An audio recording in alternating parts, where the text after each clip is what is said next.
So let me ask you this though, because I'm the or MP7s. I'm the movie guy, right? Mm-hmm. So like my view of what is popular and what should be made is obviously completely skewed, right? Yeah. Like I'm skewed to what can I put in a movie, what can I make look cool, what can I use? Hold on, I'm gonna stop you right there because there's something to be said, and I know you'll probably even touch on this. You could actually create that demand. You could. And we try, and that's literally exactly what that's the point of people like DNT sponsoring and working towards being placed in films is creating the demand. Look at what Taron did with his brand and John Wick. Without John Wick, is Taron Tactical around still and in its current capacity? Not to the degree that it is now. You could absolutely argue that it would not be anywhere near as big or as profitable as it is right now without that film franchise. And he'd tell you as much. Yeah, and he will. Yeah. But when it comes to like the actual gun community, you know, there's you because you're creating YouTube videos, because you're putting things out for general public, you know, I think that you would have a better perspective on what is popular, and I would and again, not in the same position you are, but how many AR-15 companies are there, and how many pop up every year that are creating the same exact thing over and over and over again? With that being said, why would you not create a platform that gives someone something else new to buy, even if it's old, even if it's recreating something that has why is the G36 not available to purchase? You want to know why? And what I'm about to say is going to blow some people's minds. Oh, I can't wait. Because we funnel the gun always through the lens of self-defense. This podcast is rated PC for pew culture. Pew, pew, pew, pew, pew. Welcome to another episode of the Pew Culture. What's going on, Jay? Hey, buddy. It's been a while. It's been a little bit. Like 3 or 4 months. Yeah. No, 3 months-ish. What have you even been doing? Working. What else do I do? Oh, I saw your car videos. That's work. No, it's not. Yeah, it is. It's literally work. Literally fleeced what kind of car was that? Which one are you talking about? It depends which video. That newest one? The Revuelto? Yeah. The Lamborghini? Yeah. You fleeced a Lamborghini dealer into letting you borrow one of the cars for a while. No, Lamborghini dealership just gave it to me for a couple of days, and that was it. I didn't fleece it.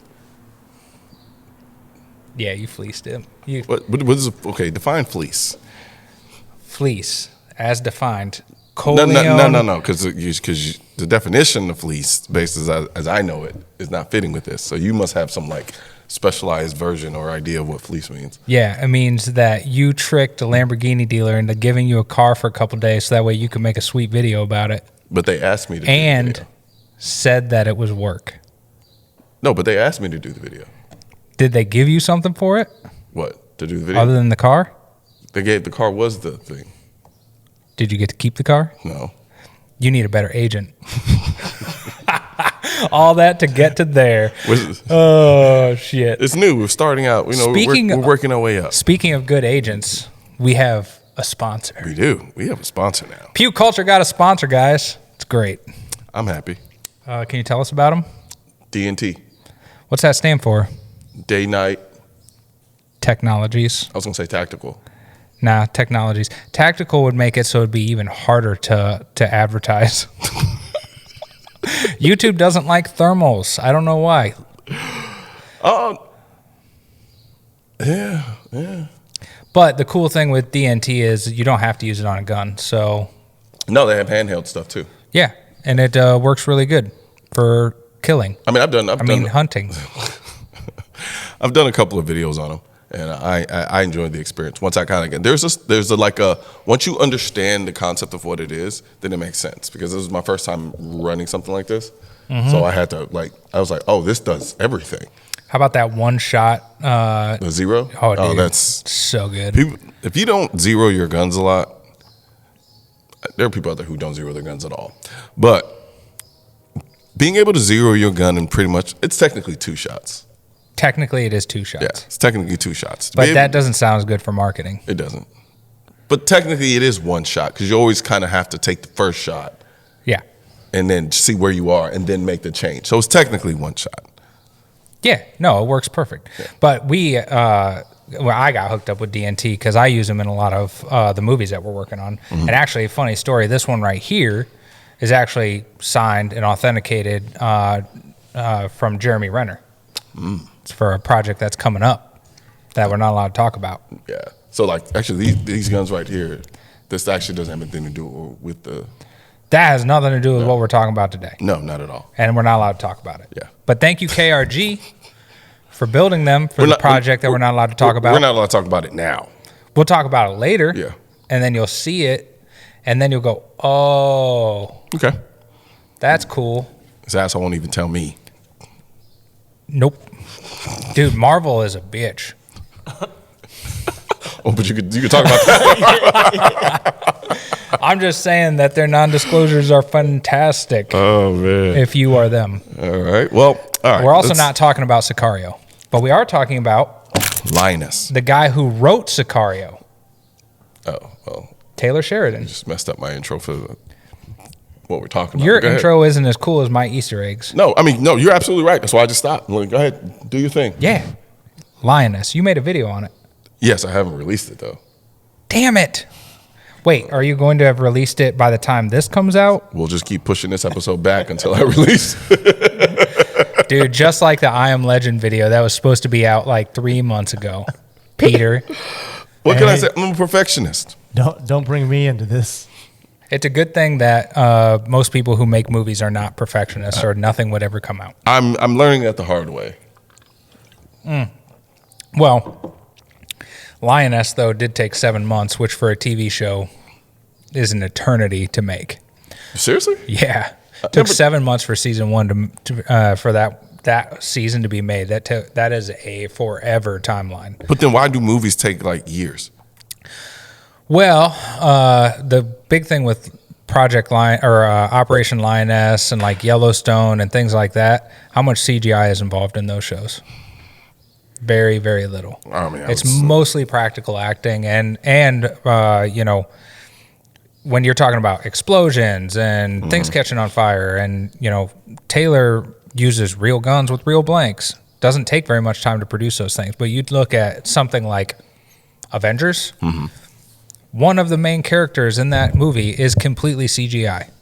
It takes forever to produce anything out of CGI. It also quadruples how much it costs to produce those. So that's why I think that's honestly, in my personal opinion, that's why Taylor Sheridan has had such success with his TV shows is because he's writing things that can be done practically. Good actors, good acting. He forks over the money to get the right people, and he grinds out practical TV shows that limit the amount of CGI, the amount of things like that you need. But Lioness was a complete departure from everything else that he has been making with Paramount. So, well, my whole thought process always was because of the fact that you have these multiple episodic series, right? You know, I figured those take longer because sometimes a lot of these individual episodes feel like movies. They do feel like movies, right. And that's what that's one of the things that he does really well. And if you actually think back, like when you're watching Lioness, now while you're watching that, think back to like Sicario. Very familiar feel, right? Yes. Like very, very. There's a little bit more polish on Lioness, but it definitely is. It definitely has that same feel, has the same grit, kind of has that same both CIA tonality. Both and understand too, like, you know, with Lioness, Taylor is not only, you know, producing, writing, directing, he's also acting in it. Sicario was his breakthrough. He was just a screenwriter. Gotcha. First major thing that he actually did. It's not his complete introduction into the industry, because in 1995, Taylor started his acting career and was actually on Walker, Texas Ranger. He was a character. I remember that. And you've also seen him in Sons of Anarchy. He was an actor. Yep. You've seen him he's been an actor forever. But one of the things I love about Taylor, and one of the things he always said, was he just realized that he was going to be this middling actor stuck in the way that Hollywood grabs people and puts people in things. And he realized the only way that he could take it to the next level was to do it himself. And that's when he started going, okay, I'm going to start, writing. I'm going to start directing. And he eventually grabbed on to another movie that we're going to be covering in a different episode, Wind River, which is it's considered neo-Western. Yeah. Which, guess what else is neo-Western? Westworld. Technically, actually, that is considered neo-Western. Yellowstone. Very, very interesting. Is it though? Neo-Western, yeah. So what neo-Western is categorized as is essentially modern West.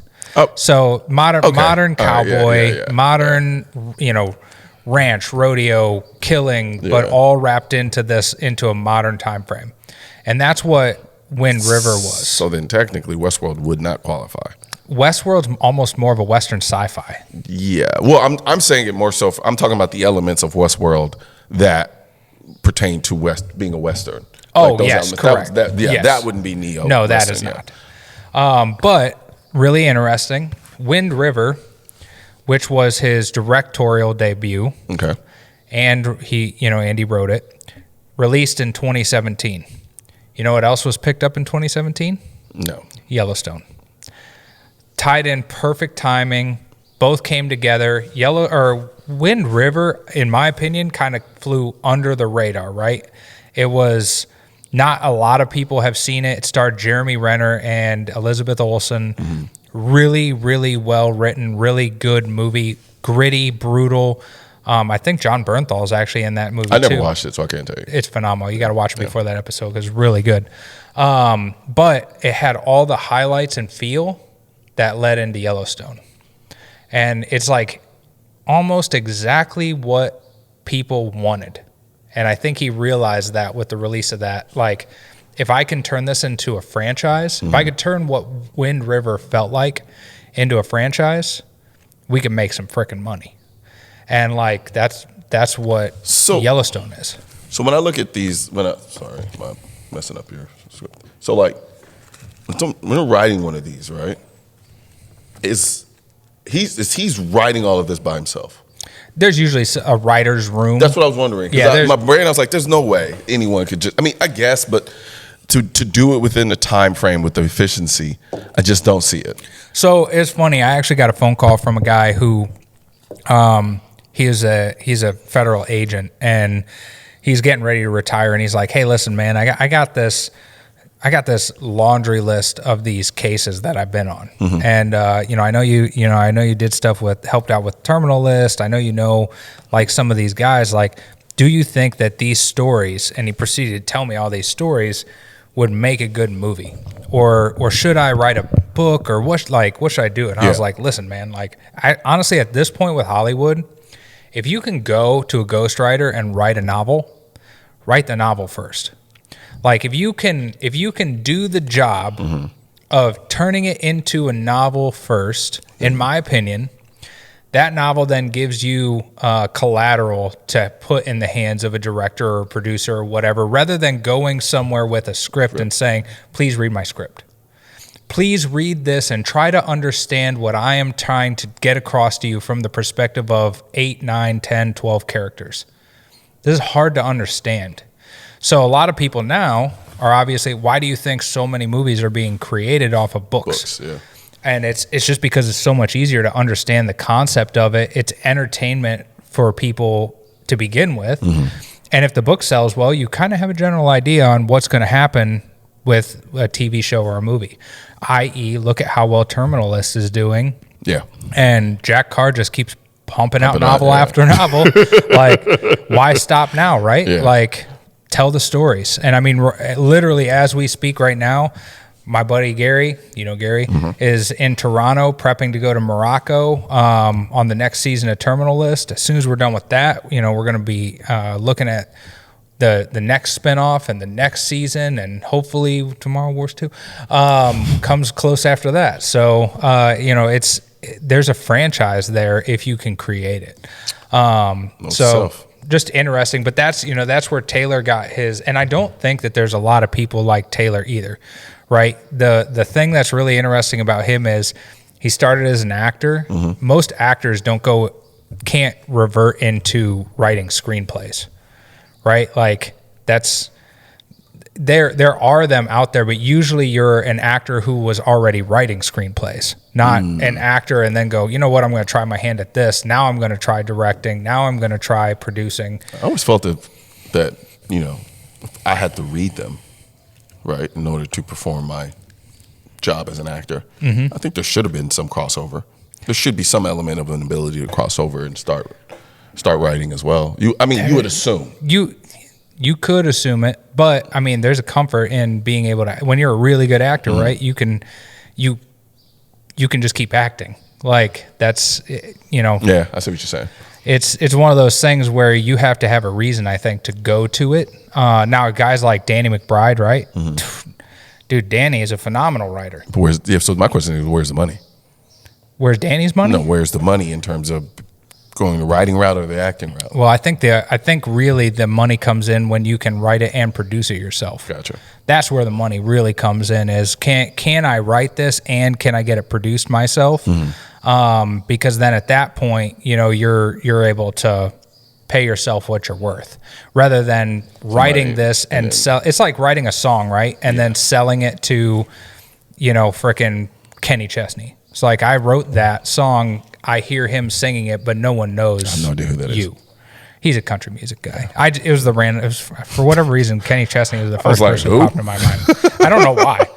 Jelly Roll, right? Like, Jelly Roll writes his own songs though. So, but that's where the money is. He writes his own songs, sings his own songs.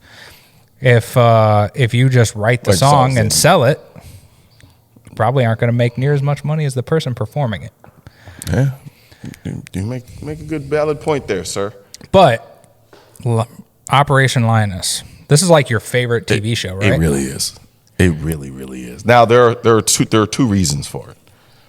One of them should be very obvious if you know me. She's kind of goated in my list of crushes. Who Nicole are, Kidman. You're gross, dude.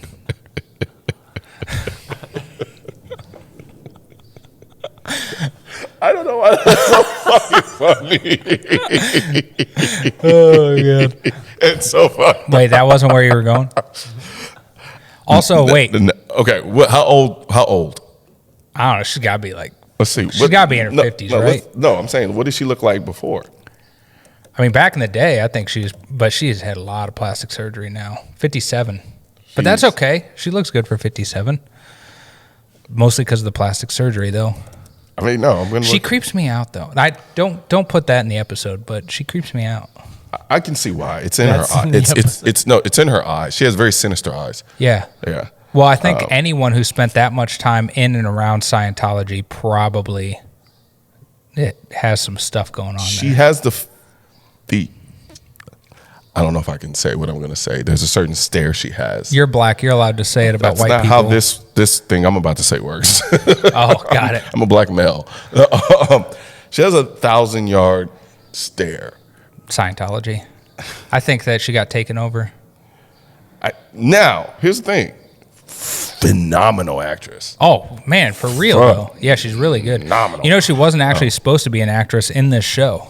Really? Yeah, she actually got convinced and tapped to just produce. And then they whittled her down to get her to finally, they prodded her to get in the show to help that out. I mean, it worked. Think she's necessary. Especially, she's definitely necessary because she's the only one in the show who can ball bust Zoe. Yeah. Right, and it wouldn't work if it was a guy who could do, even though there is a guy who can do it, who's been doing it in the show. I forgot what's his name. It should be Morgan Freeman, though. Morgan Freeman gets a pass to do anything he wants. Morgan Freeman is hilarious in this. He is a national treasure. People undervalue how funny he is in this show. Morgan Freeman is hilarious in this show. I don't care what anyone says, and it's so effortless that it goes over your head. But he's funny as shit. But like I was saying, she has the ability to ball bust Zoe, but then the other guy, what's his name? I'm gonna find it.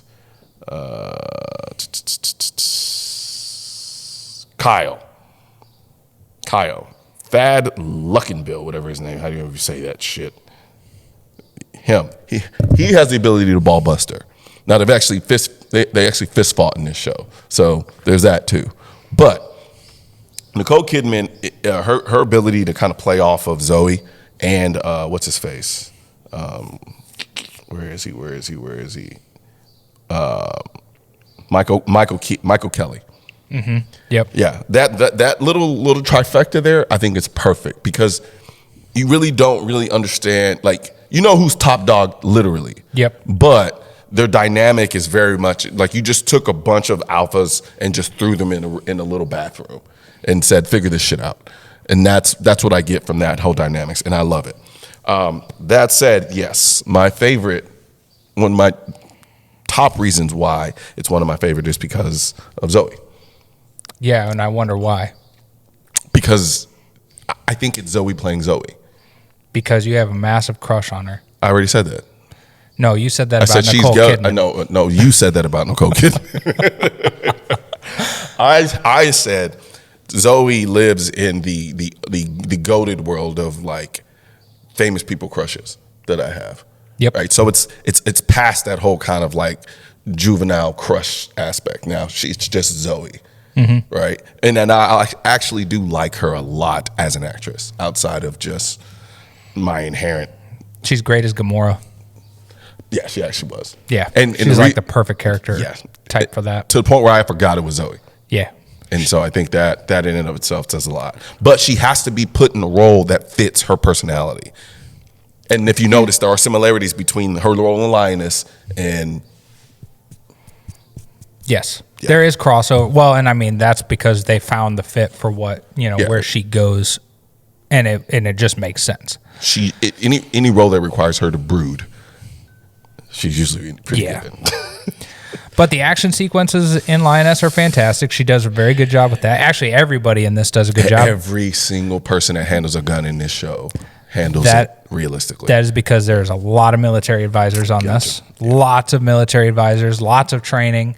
My good buddy Rock Galati handles most of the firearms for this, and Rock is like a consummate professional when it comes to firearms. So, they're constantly picking out the highest end, the right kit, the best kit.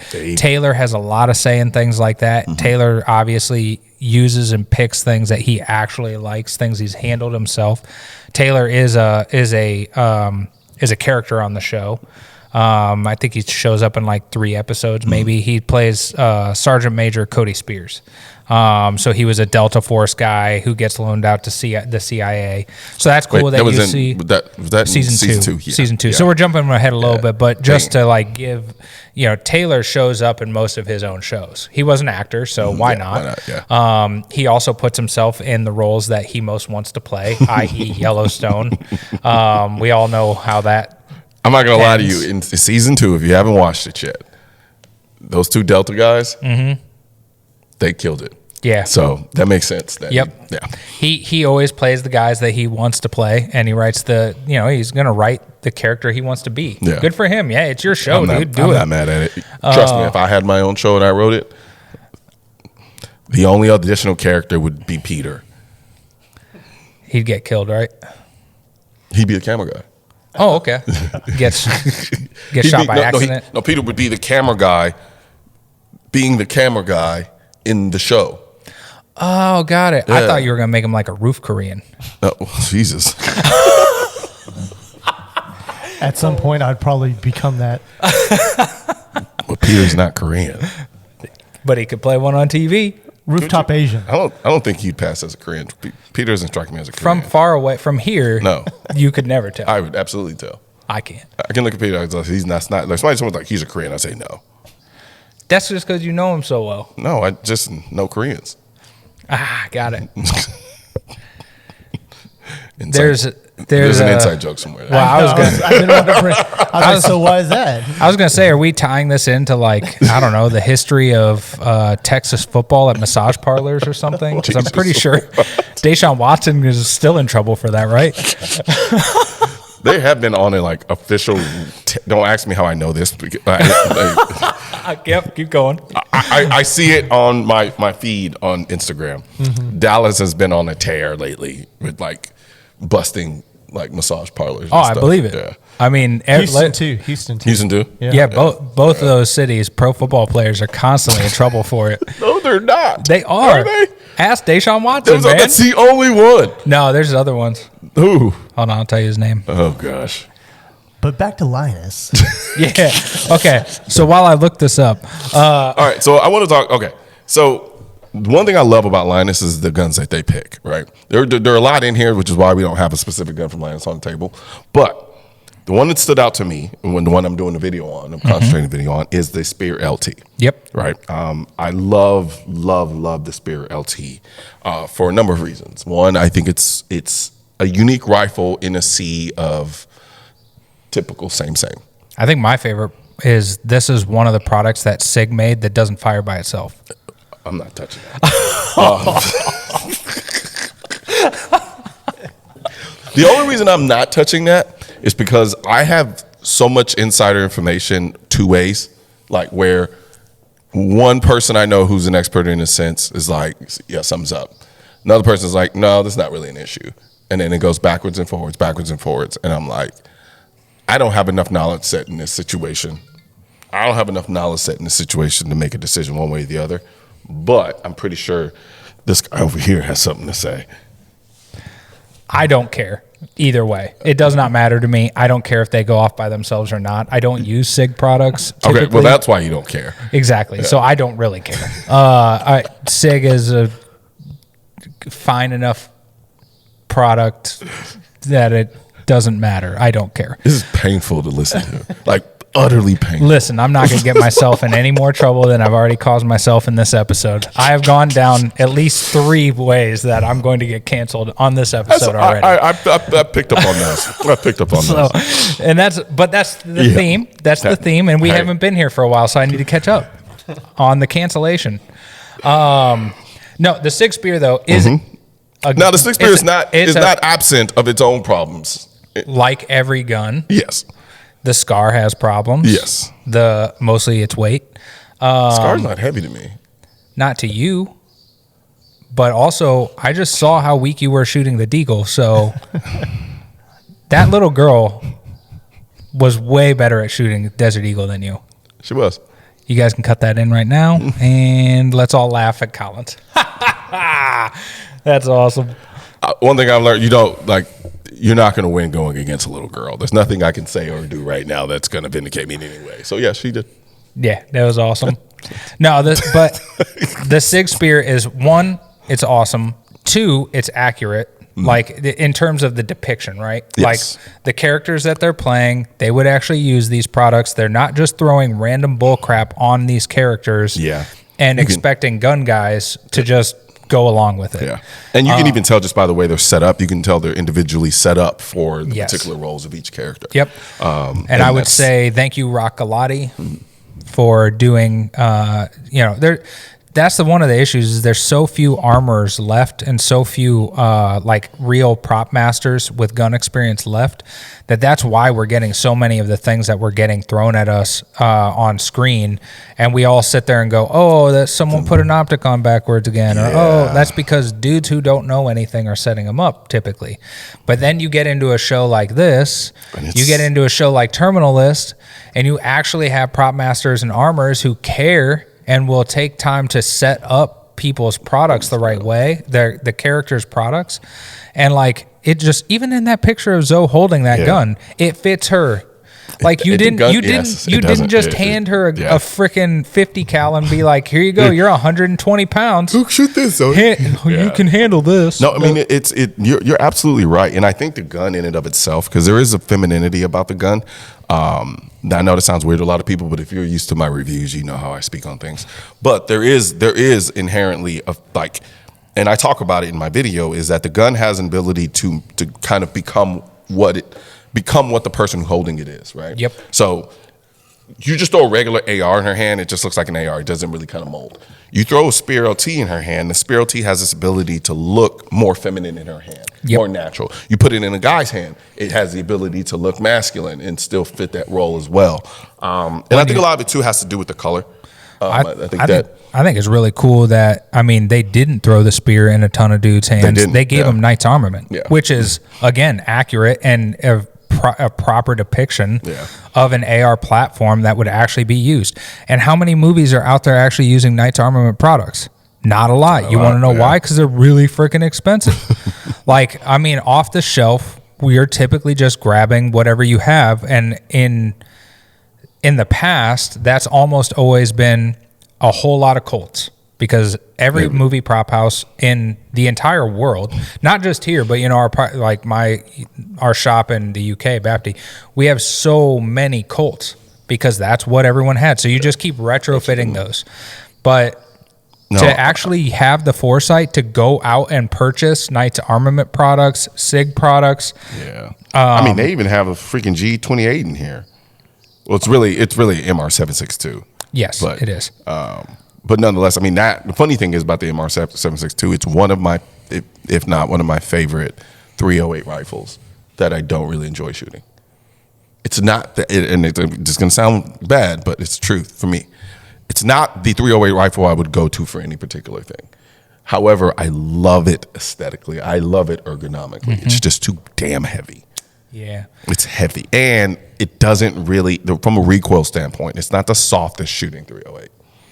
Now, I could mitigate that by, change out the brakes, so forth and so on. However, it is still, just because of the way it handles in terms of ergonomics, the way it looks, it sits in my top. That's fair. That's fair. There's no logical rhyme or reason for it. It's just, and HKs do that for me. I am an HK kind of family. So there's that. The rest of us can barely get our hands on them. So, there's that. You sound a little salty. It's just. Is this another cancel road that we're going down? No, not at all. I actually like HK. I would. It would be nice if they were easier to obtain. In a timely fashion. Do you think that adds to the appeal? Probably. I mean, it's just like, dude, it's just like trying to buy a Porsche right now. Yeah. It's just like, trying to buy.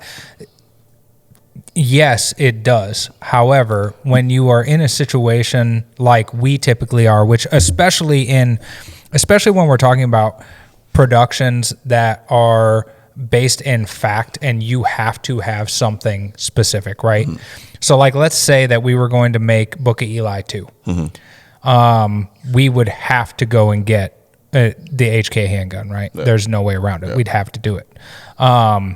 It's extremely difficult to get the one that we have.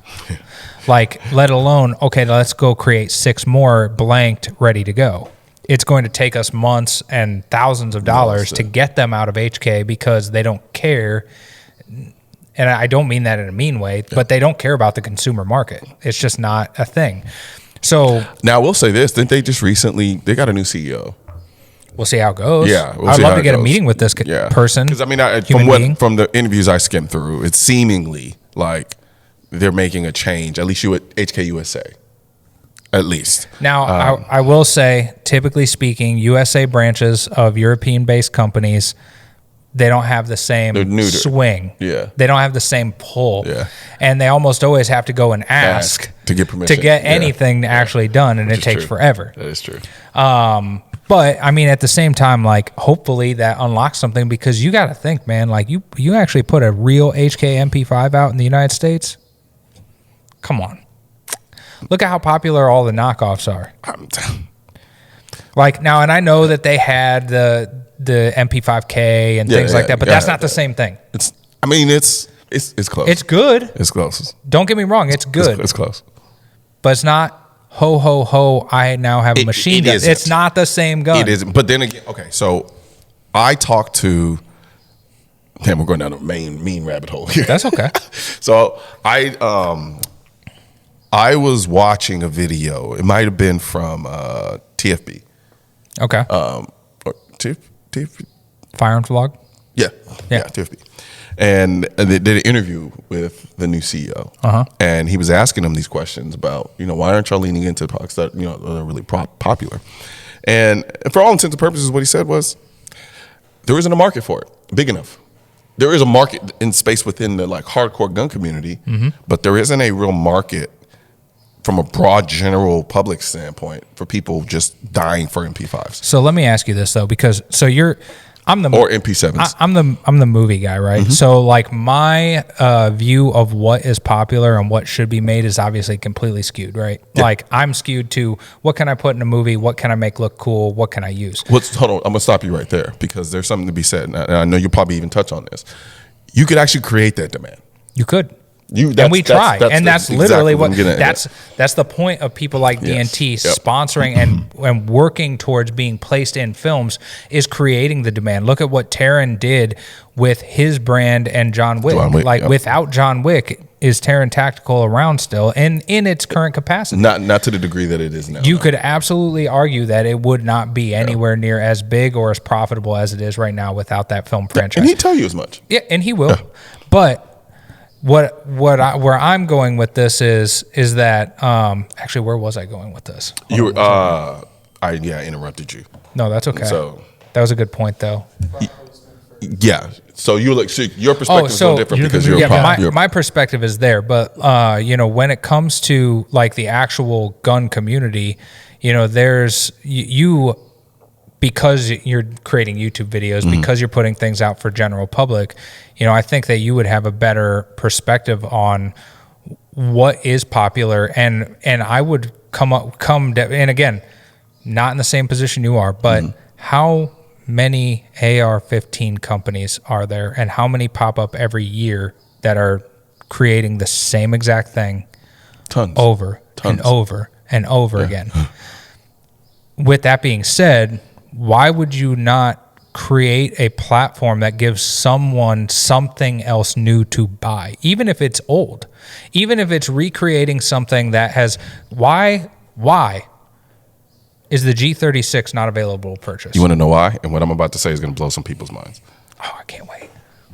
Because we funnel the gun always through the lens of self-defense. And because of that, you create this demand that's purely based on practicality. That's it. I own 2 guns for self-defense. But that's what I'm saying. So the thing is what ends up happening is if it doesn't meet a certain standard barometer of, all right, this gun does this, it's done this. If it doesn't meet that, then it's well, then why do I need to buy that? You know what? One of the funnest things, we should cut to right here, your review of the Leviathan Ragnarok. Yeah. That's one of my favorite things with being able to create my own guns, right? And of course, our guns are based off of AR-15 lowers or AR-10 lowers, mostly because that's the easiest thing to put into movies. But the sheer fact that we can go and create a gun that literally has no purpose. The Ragnarok doesn't do anything good at all. It's awful at almost everything.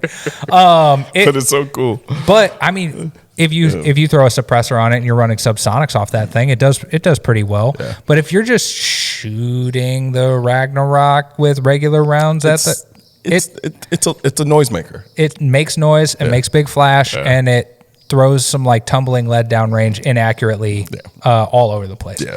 But that's not 25 yards and in gun. But that's not why we made it. We made it because it was funny and fun. And it's just one of those things that you bust out and you're like, how did you put it? You said it was your end of the day gun. Because it would be the last thing that you break out at the end of the day, and it's just fun. Out there and just shoot it for fun. Put a smile on your face and then wrap it up and go home. But that's what most of the old school HK stuff was to me. Was it the MP5 is fine? Yeah. If you're doing CQB drills and clearing rooms. It's not, and I'm going to do a video on this, it's not the best PCC. Compared to what's available today. It's just today, I mean, it's old technology. Yeah, but try telling that to the fucking diehards who think anything outside of an MP5 is not. People don't understand that. Ergonomically, functionally, yes, they are reliable, but they're reliable because they've been around for 30,000 years. Yeah. But even still, like there's still a lot of proprietary parts to it. It's like it's kind of like the AK of PCCs. It's not going to be the gun you grab at the end of the world and hope you find the parts for it. No, it's not. But a lot of people would. They will tell themselves they would because they're looking at the MP5 as just this godly OG PCC, which I understand. And I hold it in Holy Grail too, but I understand because I put my hands on a lot of guns. Those are the same people though that'll dual wield Uzis. That's true. Same people. Go watch Zombieland. Those are the people. Yeah, that's okay. Which is whatever. The crazy thing is but I like that side of it. I rather people, because at the end of the day, all these things can get the job done. Yeah. They can get the job done. Now, there also needs to be people who get eaten by zombies. And it'll be those people. And that's fine. I'm not the fastest. Because they chose the wrong gun in the zombie apocalypse? Because they chose dual-wielding Uzis. Speaking of which, how excited are you for 28 years later? Dude, I'm uber excited. And this is the cool thing, like film files, we'll cover this in a later episode, right? But like, you know that you're really into movies if you understand 28 days later. Yeah. If you understand 28 weeks later, and if you understand what's about to come out, you actually love film. Cillian Murphy is one of the best actors ever, period. I'm not gonna fight you on that. 28 Days Later is like a pinnacle apocalyptic film. They could have stopped making zombie movies after that and be done, and I would be totally fine. I could watch it over and over and over. It's just everything about it, the feel of it, the horror of it. We need to do the 28. Oh, definitely. We'll definitely cover it. But Lioness is awesome though. I'm gonna be honest with you film, right now. Series. We only did Lioness 1 so we can get to Lioness 2. Yes. Because Lioness 2 to me is where the show was really good. Yeah. Lioness 2 it was amazing. Yeah. To me. Let me throw in a little clip here that you guys can cut in somewhere, just because I feel like we need to have this in there at some point. So as far as pew culture goes, there's a lot of good guns in the series. There's not a lot of hero guns in the series. Yeah. You know what I mean? Like when you're talking about war series, you have a lot of turnover and cycling. Yes. Because people lose things, people switch stuff out. It's based on whatever the mission is. One of the cool little Easter eggs, though, that I'll give you is episode 2. There's an Agency Arms Glock 19 that pops up. Mm-hmm. Really, really fun. So it came from ISS. Looking at you, Carl. Glock 19, Agency Arms kitted out, Trijicon RMR, Surefire. If you watch that and then go watch Extraction 2, it is the gun in both of them. So fully kitted out, almost identical, exact same. Obviously that's the way prop houses work sometimes, right? Sometimes you have a guy who goes, I want that, and it ends up being almost the identical gun. Rented out to 2 different shows. Just so happened that both are really, really fantastic action productions. So just a cool little Easter egg for the gun people to pay attention to. And there you have it. Another wonderful episode of the Pew Pew Culture. Yeah. All right. Another episode of the Pew Culture. Make sure that you like and subscribe, that you donate your time, money, and resources to us. These are not free to produce. Koreans eat a lot. Ooh, boy, do they eat a lot. And thank you to DNT. Housing them is a lot, too. Again, check them out at their website, dntoptics.com. Tell them that Colion Noir sent you, and you found them off Pew Culture. And we will catch you guys some other time with another thing that we're going to do. Yes, sir.